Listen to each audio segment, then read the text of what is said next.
இங்க ஒருத்த ஒய்ஃபுக்குள்ள ட்ரை பண்றான். ஆனா ஒய்ஃப் அங்க தலகாணி வச்சுட்டு ஆப்போசிட்ல படுத்துறதுனால அவளுக்கு ஒண்ணும் ஆகல. ஹஸ்பண்ட் நம்மள கொலை பண்ண ட்ரை பண்றான்னு புரிஞ்சுக்கிட்ட ஒய்ஃப் லிப்ஸ்டிக் எடுத்து தலையில ஆப்பிட்டு அவன் அடிச்ச தலகாணி மேல படுத்துட்டு செத்த மாதிரி நடிக்கிறா. ஹஸ்பண்டும் மறுபடியும் உள்ள வந்து பவர் ஷாக்கெட்ல ஒய்ஃபோட கை வச்சுட்டு பிளக்க மாட்டி விட்டுட்டு ஒய்ஃப் சாக்கடிச்சு செத்து போன மாதிரி செட் பண்ணிடுறான். ஏன்னா ஒய்ஃபோட ஃப்ரெண்டா இவ லவ் பண்ணுவான். அது மட்டும் இல்லாம ஒய்ஃப் செத்தா இன்சூரன்ஸ் பண்ண வருங்கிறனால இவளோட ஃப்ரெண்டும் ஹஸ்பண்டும் சேர்ந்து பிளான் பண்ணிருப்பாங்க. பேங்க்ல இருந்து ஒரு பொண்ணு அங்க வந்ததும் ரெண்டு பேரும் அழுது நடிச்சிடறாங்க. அந்த பொண்ணு இது ஆக்சிடென்டா இல்ல மர்டரா நான் பாக்குறேன்னு சொல்லிட்டு பெட்ஷீட் ஓபன் பண்ணும்போது அவன் நான் உயிரோட தான் இருக்கேன் எனக்கு ஹெல்ப் பண்ணுங்கன்னு பேப்பர் எழுதி நாக்கல் வச்சிருக்கதா அவ பாத்துறா. அத புரிஞ்சுக்கிட்டு இவ ரெண்டு பேத்தையும் வெளியே அனுப்பிச்சிட்டு அந்த பொண்ணு கூப்பிடுறா.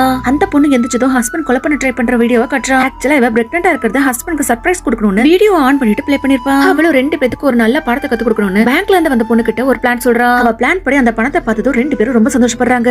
அப்போன்னு பார்த்து சடனா கரண்ட் கட் ஆயிடுது. திடீர்னு டிவில இவன் கொலை பண்ற மாதிரி வீடியோ ப்ளே ஆகுது. அது மட்டும் இல்லாம ஒய்ஃப் பேய் மாதிரி வந்து ரெண்டு பேத்தையும் பயமுறுத்துறான். அதை பார்த்ததும் ரெண்டு பேரும் பயந்து போயிடுறாங்க.